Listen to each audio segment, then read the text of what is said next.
and welcome to the Fiber Tales podcast. My name is Lærke and I'm coming to you from the southern part of Fyn in Denmark, where I live with my partner and my little girl.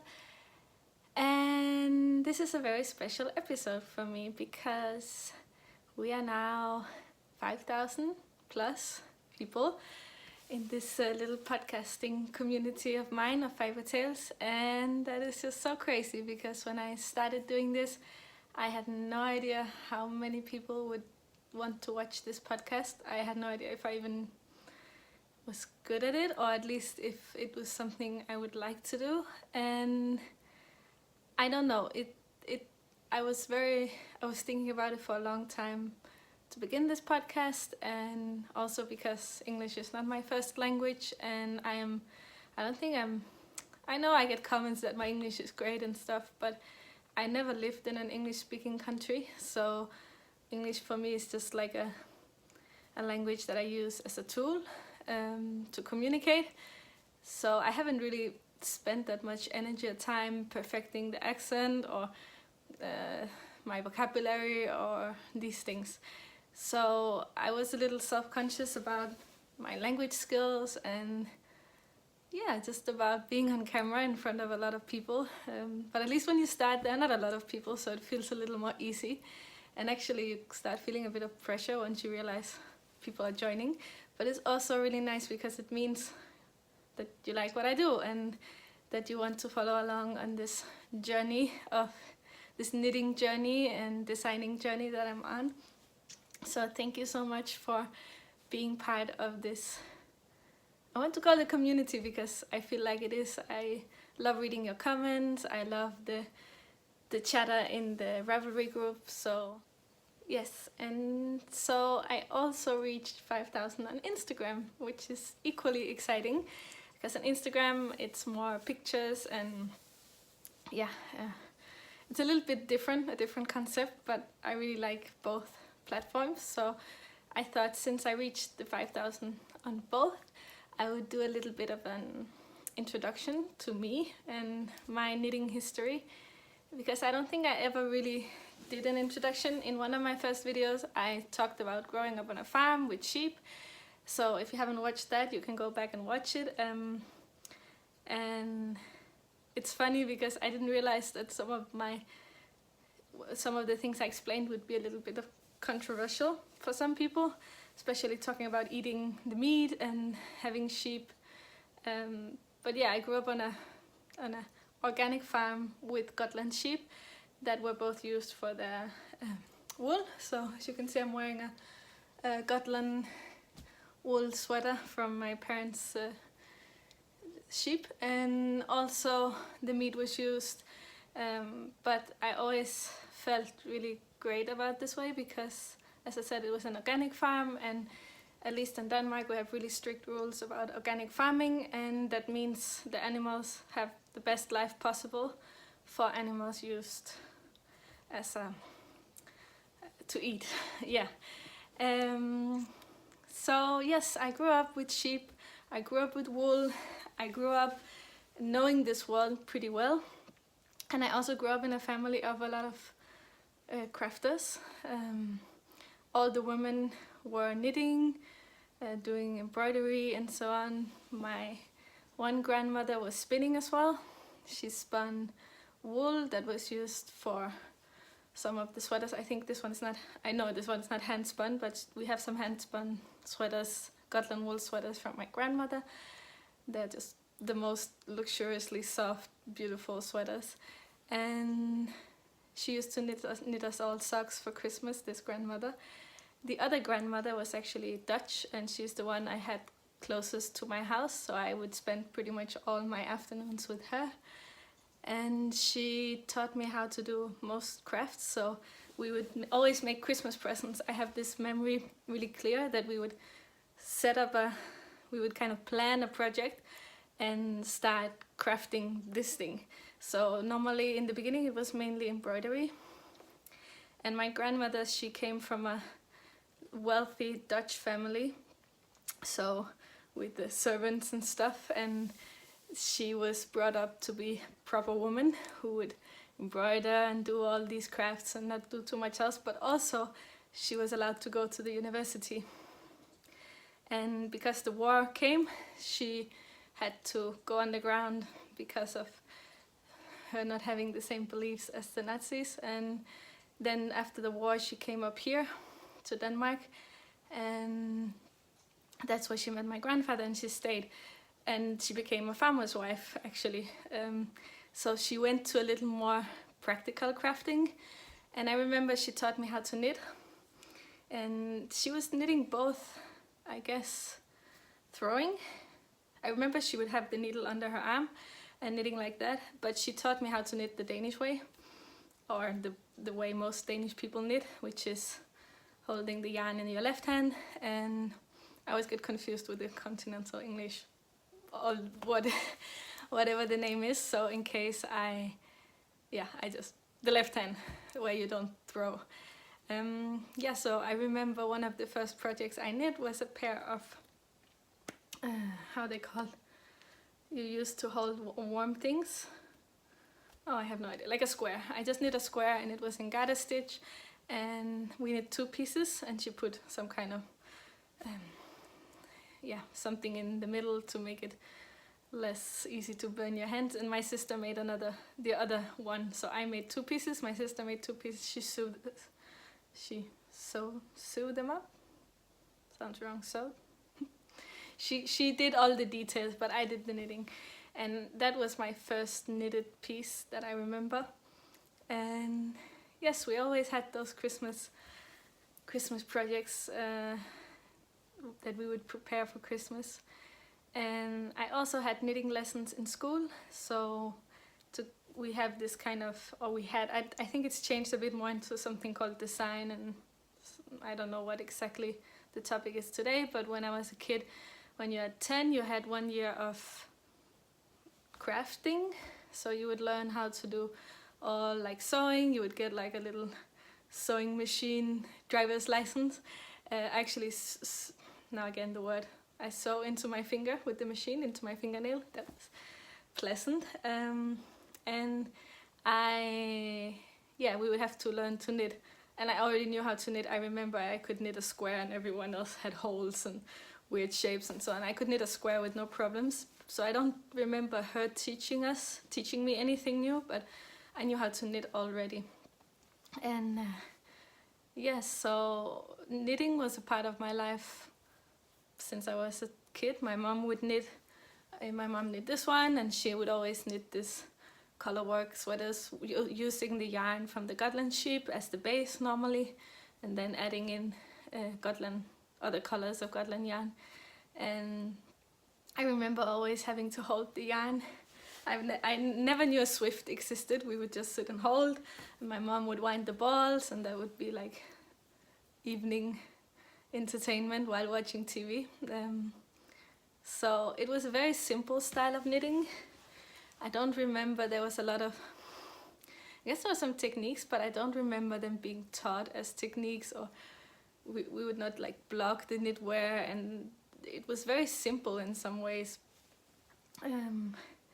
So yeah, I just brought this knitting with me. So in a way, I knew how to knit. I had a feeling of knitting being something accessible and something I could just do if I wanted to. And so when I moved,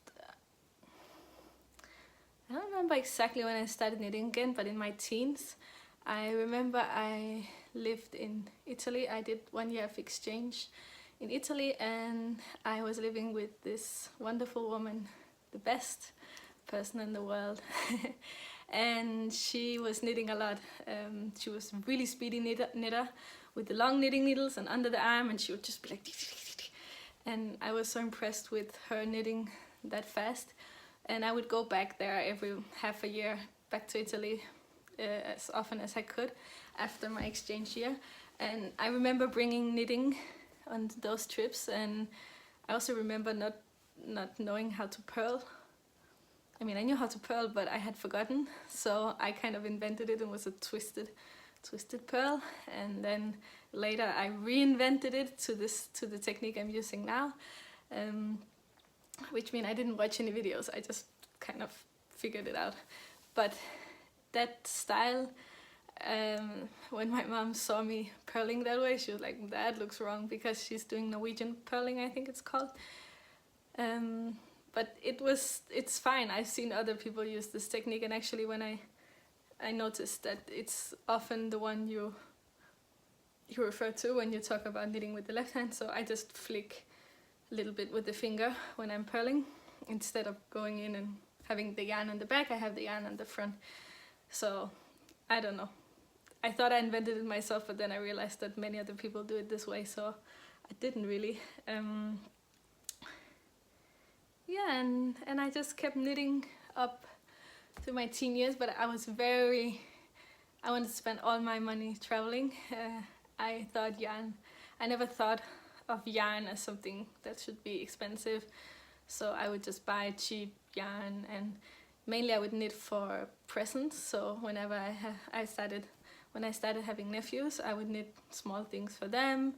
I taught myself how to crochet, I remember, and tried to crochet them stuff that was really stiff, and I realized I didn't really like crocheting, probably because I was using cotton yarn and not really paying too much attention to what needle size and so on. But crochet didn't catch me the same way.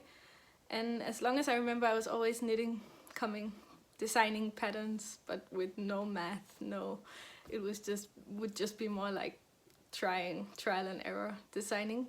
I have a video where I show my old sweaters, and I talk about some of the things I designed way back.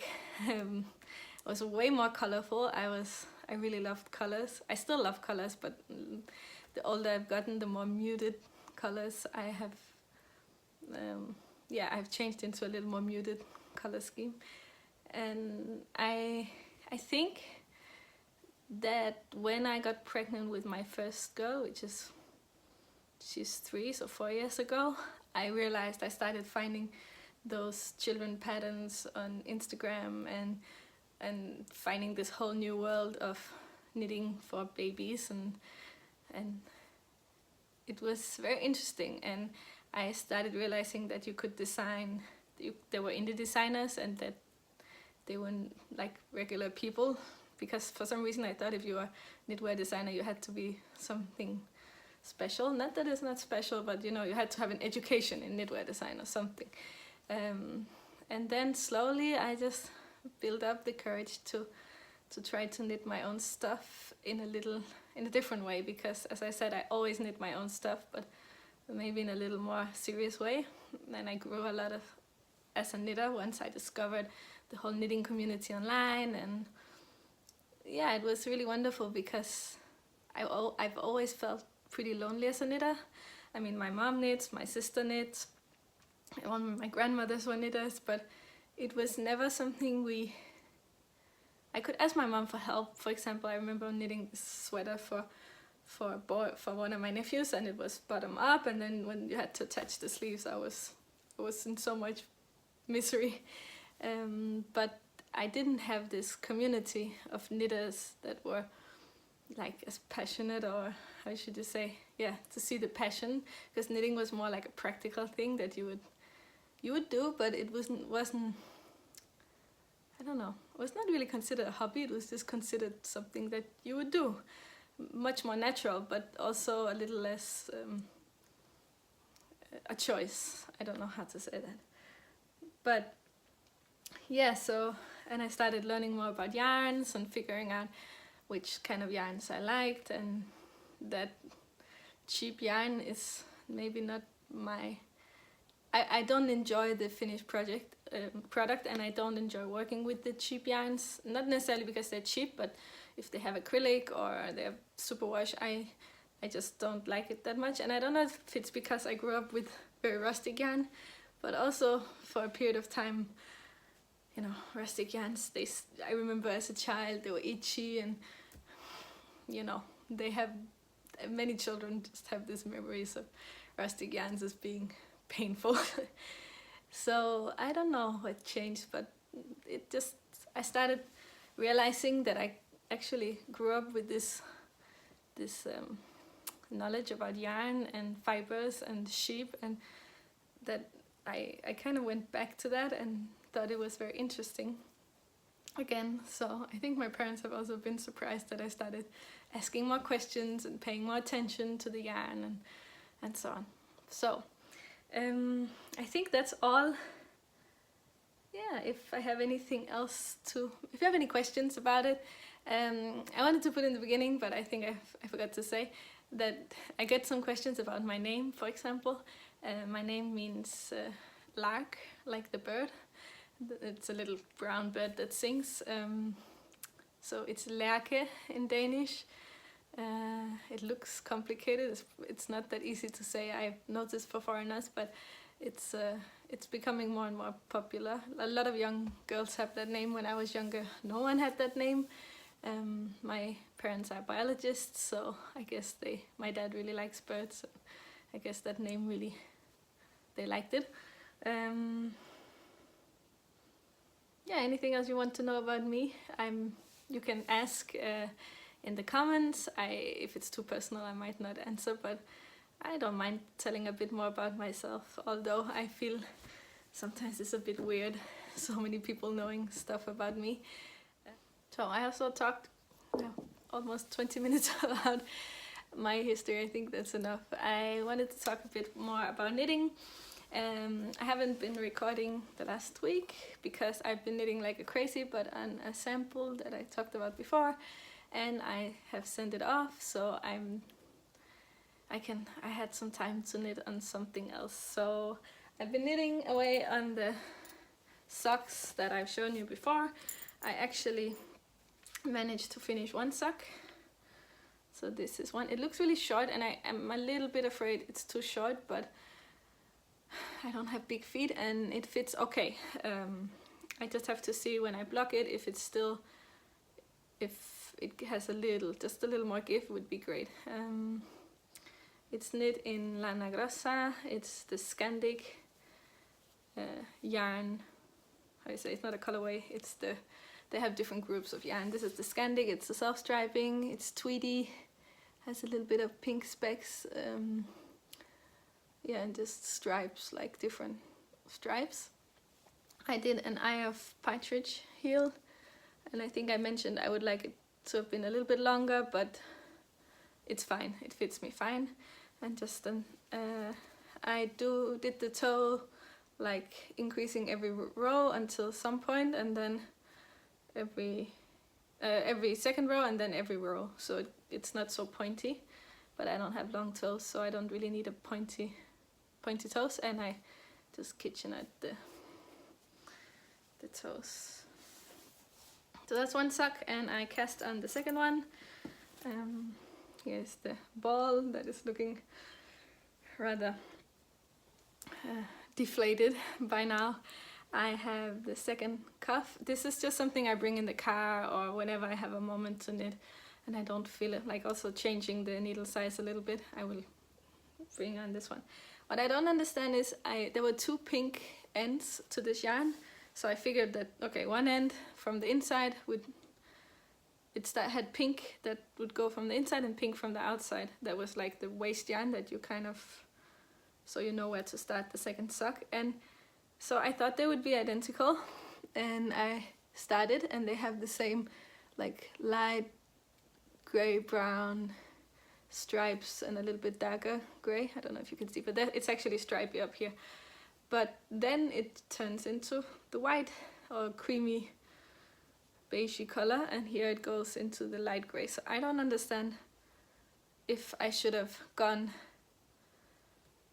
one sock from the outside, and then, because there's no more pink, there was like the pink sitting on the outside of the ball, like this ball comes like this, and then there was pink on the inside. So I figured if you remove the two pink parts and start from there, you would get identical socks, which you don't. So I'm not too bothered because these are really home socks just to keep warm.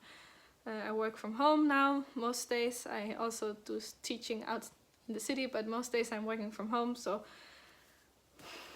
it would be, I just need some socks to wear at home, that's what I'm saying. And I'm not too fussed about what I wear when I'm out. I mean, yeah, I don't care. But this is the second sock, so I don't know what happened. This is the stripes that you find down here on the middle of the foot, but I don't care. So still knitting on these, also because from the outside, that's what was the other thing, the pink was coming really fast. You can see the pink is coming after just a few rounds of gray.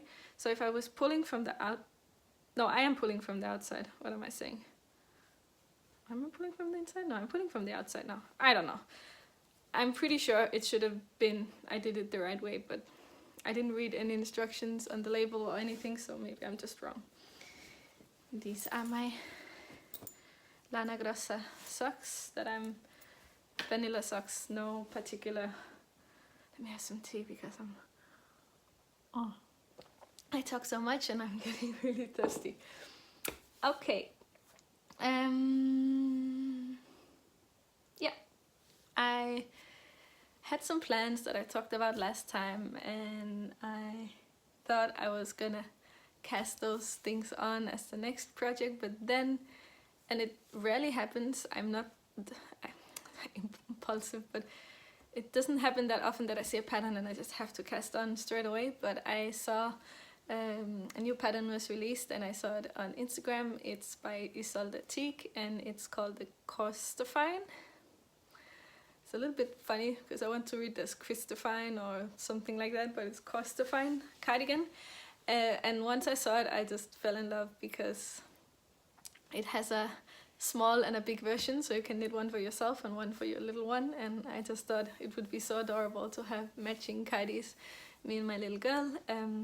And so I started one for her. This project was so perfect because I had the yarn already. I bought a sweater's quantity of Lettlopi some time ago, and I had the yarn ready, and I never really got around to use it for what I was, some design I had in mind, and I don't know if I'm really feeling that design anymore, so I really wanted to use the yarn for something. So when I saw this design on Instagram, I was, yes, I have to buy this. So I bought the pattern and I cast on, 4 days ago? It's probably not that many days. And I'm knitting it up in Lettlopi. So let me just show you how far I've gotten. I've been a little bit obsessed knitting on this one, I think. So here we go. You have all the little foxes on the yoke. I was dying to get to the yoke because I wanted to make the fox heads. And on the sleeves, on the cuffs, it has this beautiful colorwork design, and again on the bottom cuff, and then on top it has tiny foxes, and I just need a little bit more. And then what you do with this one, dun, dun, dun, can you see what's happening in the front? Yeah, it's not that pretty up here. I don't know what happened, something happened, but up here it looks a little bit neater. You're supposed to stick the cardigan. So this is a cardigan.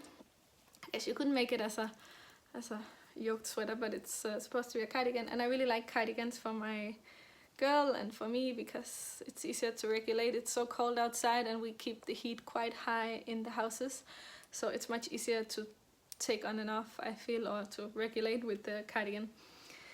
And it is just too adorable. Yeah, as I said, it's knit in Lettlopi. I don't have, yeah. It has 4 colors, and I actually had the colors pretty much the same as Ysolda used in her pattern. So she uses this burnt orange, which is really beautiful, and actually it's much more vibrant and reddish orange in real life, and I prefer them to be the one you see on camera right now. It's a little more hot orange, but I think it looks so beautiful in the knitting. So I think sometimes colors when you use them for color work, they change a little bit, and this one just pops so nicely in the color work that I think it's pretty perfect. But I would probably have chosen a little more muted one.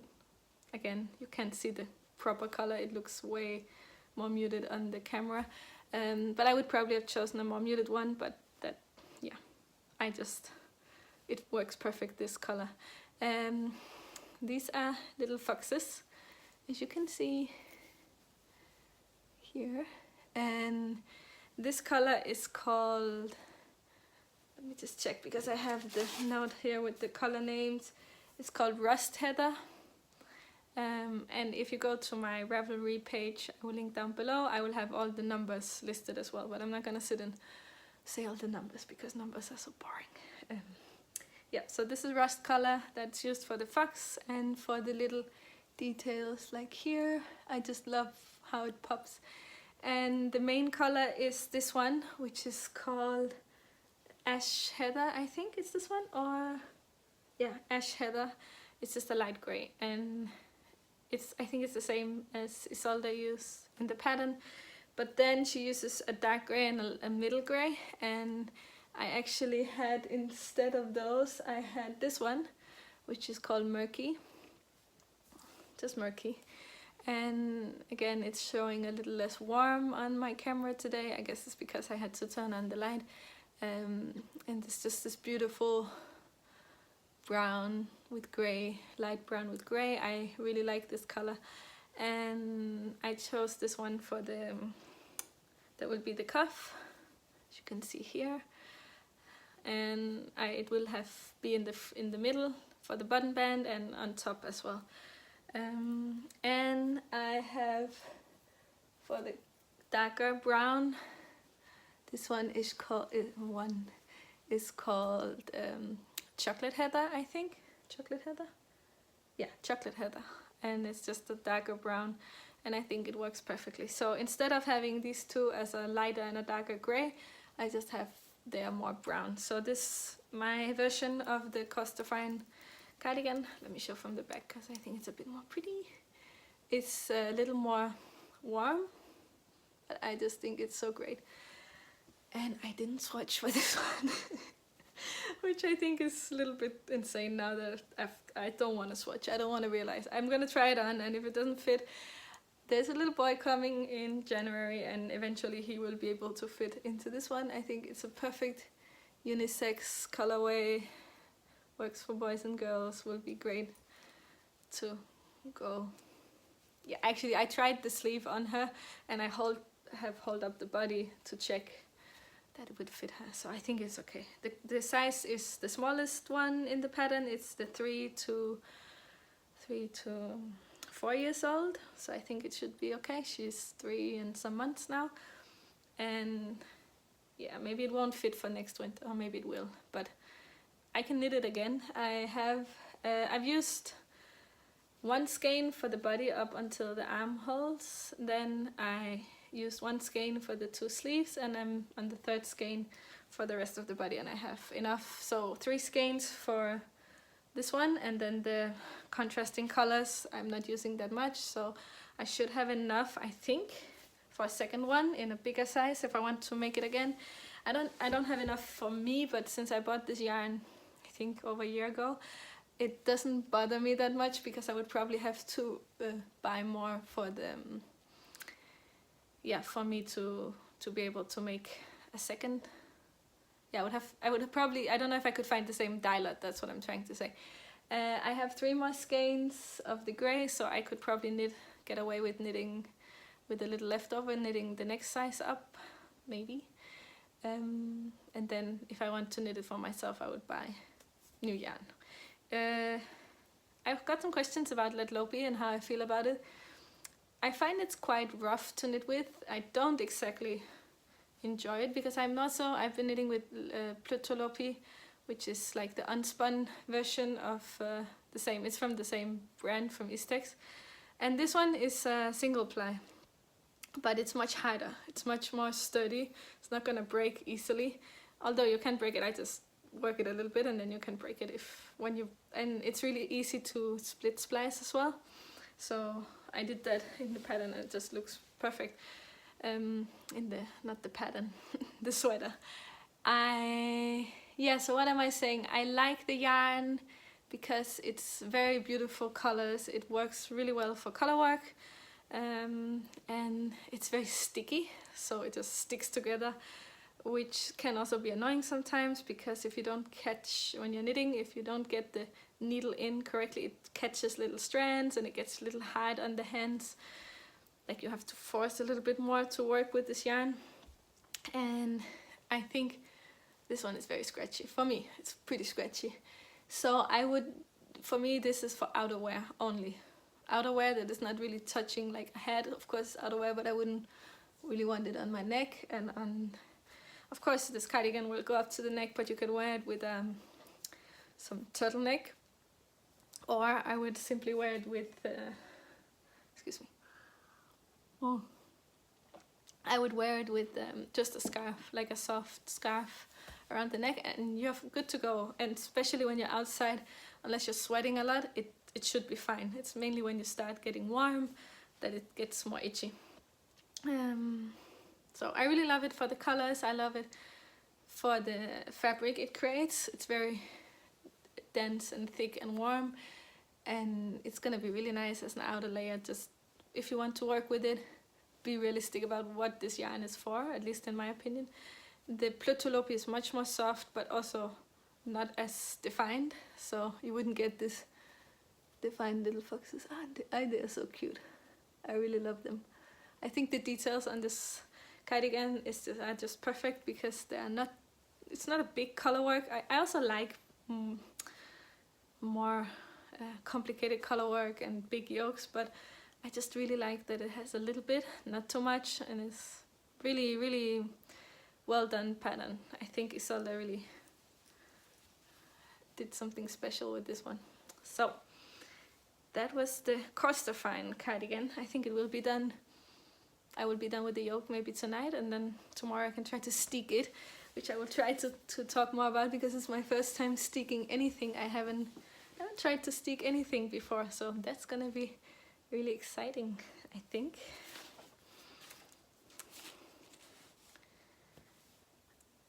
Okay, so the last little bit I have to talk about, I actually posted a picture of this massive massive yarn ball on Instagram. It's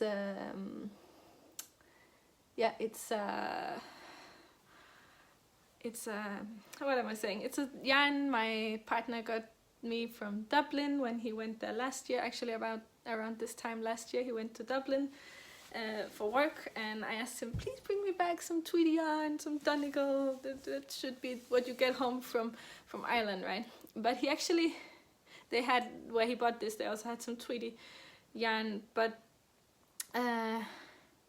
it's not so easy to find as I thought it would be yarn from like local yarn, Irish yarn in Ireland. Sounds strange, right? But it wasn't that easy because a lot of it seems to be used in production to make pre-made stuff and so on. But I'm sure there is ways to get it. I looked online, I tried to find brands. I didn't find it so easy, but he was looking for a blazer as well because he really wanted a nice blazer jacket, and he found this for me, and I don't know if you can see, but it has this I talked about it last time, I think, because I showed my dream knitting, so I talked about it, but it has this nice little like heathered pieces. I don't know if I can show them. No, probably not. It looks like straw, but it cannot be straw because it's 100% wool.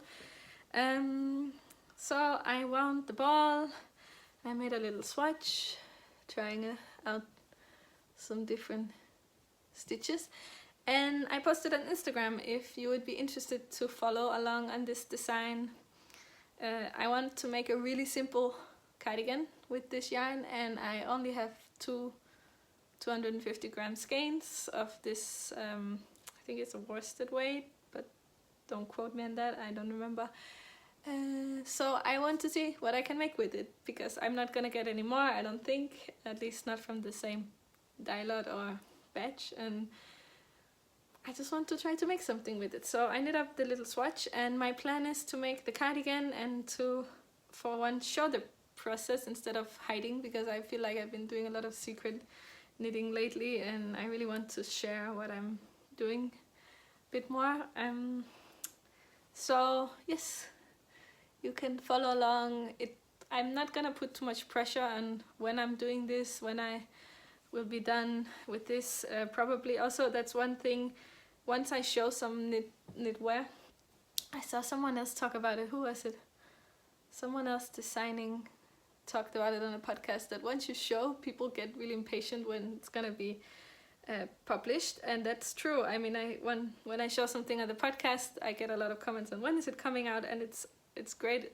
It's not a complaint, but it just is a longer process than you might think. I mean, I haven't done anything, and once I make something, I will still need to have it tech edited. I mean, write down the pattern, correct it, tech edit, have it tested, and then probably tech edit it again. Normally I do 2 rounds of tech editing, even if it's cost a little more, but I just prefer my testers to have a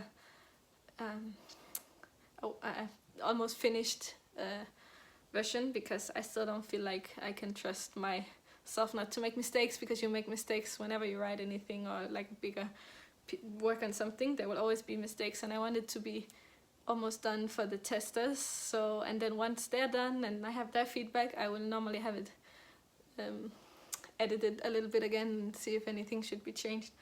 So it's a long process, and especially since I don't have a deadline for this one and I just want to enjoy it, I will share what I feel like sharing when I have something to share for this one.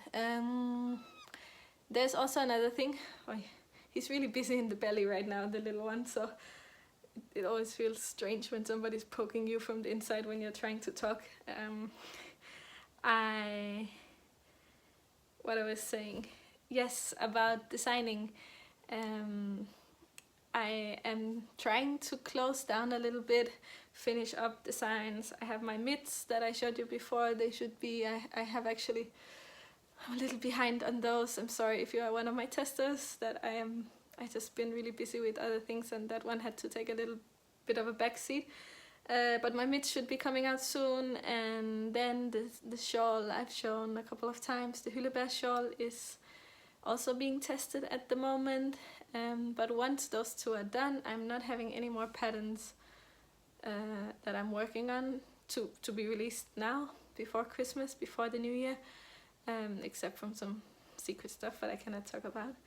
And I'm just trying to slow things down, because there's a baby coming in January, if he comes when he's supposed to come, or maybe he comes before, or you never know when they decide to come out. I have a little bit of I don't want to say medical issue, but I have quite a lot of Braxton Hicks, and because I have a little bit of an infection, a urine infection.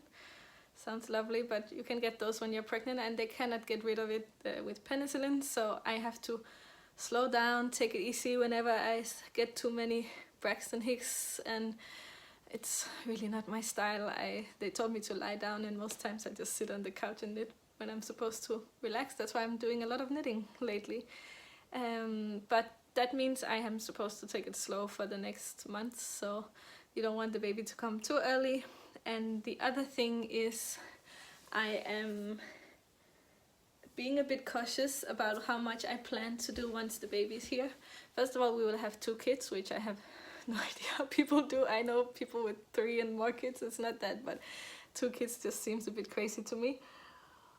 But the other thing is, I am being a bit realistic, because my first, not realistic, but I'm preparing myself for the, I don't want to say worst case scenario, but for a scenario where the baby might not be the easiest, because my firstborn, she was quite colicky or had reflux. I still don't know. She was a very unhappy baby, unfortunately. And if that is gonna be the case with the second one, I just don't want to put any pressure on myself, because I really had to pull the plug with the first one. It was very hard. I feel like so many times you just see people talking about how wonderful it is having a baby, and they're easy and they sleep, and I met so many people who had that experience, and I didn't.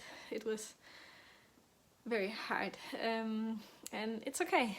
Some babies are like that, and sometimes you just don't know what's wrong or if anything is wrong, but they just cry a lot. And she was not a good sleeper. She was not a content baby, which means for the second baby, I'm kind of preparing myself. If he's gonna be a bit like his sister, I don't want to have any pressure.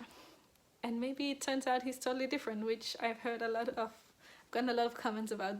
Never expect two babies to be the same, but I just don't want to have any pressure on what I'm gonna do, any plans for anything once the baby comes. I will be on maternity leave, and that's my plan. So, and try to figure out how to have a bigger family and all this. And plus Christmas is coming up, so we'll be quite busy in December with Christmas planning. So maybe I will do a vlogmas, maybe I won't, or some kind of vlogmas where I'm posting some videos. I would love to do it, but and it depends what the situation is. If I keep having a lot of Braxton Hicks, I'm probably supposed to take it more easy, and then filming will not be one of my priorities, of course. So I don't like to talk about, how you say, my health on the podcast, like my so personal stuff, but I just feel like it's not a secret. It's just, it's a bit weird to I'm used to being healthy, so yeah. I don't want to have this pregnancy feel like it's a problem, but there are some issues, small issues, and I just have to be a little bit careful and think about myself and think about my family, and then I have other jobs, so this is probably the least priority I have, even though it's one of the more fun things to do. Yeah. I think I've talked about everything I can think of. Yeah, I really look forward to get into some more baby knitting, because I haven't knit anything, but I really haven't knit pretty much anything for the little boy coming. And now that I'm done with once I start slowing down, also my work will end in the middle of December, my teaching, so my plan is to really start now to prepare those things. And plus baby knits are really okay to do when you have a newborn. When they nap and you're too tired to do anything else, it's okay. I'm really bad at napping in the daytime. So normally I was always told nap when the baby's napping, and I can't do that. So I normally just knit and try to relax as much as possible, even though I don't fall asleep. Yes, I hope you enjoyed this episode. Again, thank you to everyone who has subscribed. Thank you to everyone who leaves me comments every time and make me feel like this is becoming such a great thing for me. I did post something about some negativity some time ago, and I've had a feeling most people thought it was online. You're the best. I don't receive pretty much any negativity. Once in a while there's some weird negative comment, but it was more something that happened in real life, and just many little things adding up in one day. But no, I'm really enjoying the knitting community online. I feel like there's so many great people and so little bad feelings and negative comments, so that's not my problem at all. Yes, I will go get some more tea because I'm running out, and pick up my little one from kindergarten, and I will talk to you all soon, hopefully. I hope you're gonna have a lovely week, and happy knitting. Bye. One thing I totally forgot. I was actually sent a little package from a lovely viewer who contacted me after I talked about loving tweed yarn, and she said she had some tweed yarn that she didn't use in her stash, and if she could send it to me. So I was sent one skein of this beautiful orange autumnal tweedy color. It's really nice. It is made by Fredrik's Minne Unica design in Bornholm, which is another Danish island that is closer to Sweden. And I just thought it was so sweet of her. She sent me this skein, and she sent me another skein, which is Fine Fish Yarns, which again is a tweed yarn, and hand dyed, and I'm just gonna have so much fun. I think I will make something for my daughter in this one. I rarely buy pink yarns, but I think she would like it. So two beautiful skeins of yarn, and then she sent me this, which is actually what made me the most happy, because you know, knitting takes time, and whenever someone sends you something hand knit, it just feels amazing. And look at this adorable little cardigan with buttons, and again it's beautiful tweed yarn with this garter ridges, and I just think it's adorable. So thank you so much. I really appreciated it, and he's gonna look so adorable in this one. I will try to get a picture of him and send you when he's here. So I have plenty of tweed yarn now. I'm still not getting tired of it, so don't worry, but I just thought it's kind of funny. I ordered so much myself. I got some sent, and I think I will have some more coming from someone else, which I will talk more about once it's here. And yeah, I just wanted to share that in case you're looking for tweed yarn. These are all superwash yarns. I think they're all yeah, superwash. And this one is in the Sangria colorway, and this one, I don't know if it has a colorway, but they have an Etsy shop called Fredsminde. I will put the info below, and no, I don't think it has just has a color number, which is this one, DNS something something. Yeah, I'm sure it's gonna be really nice yarn to make some socks out of, or something else. I will see what I can come up with. So plenty of yarn to play with, and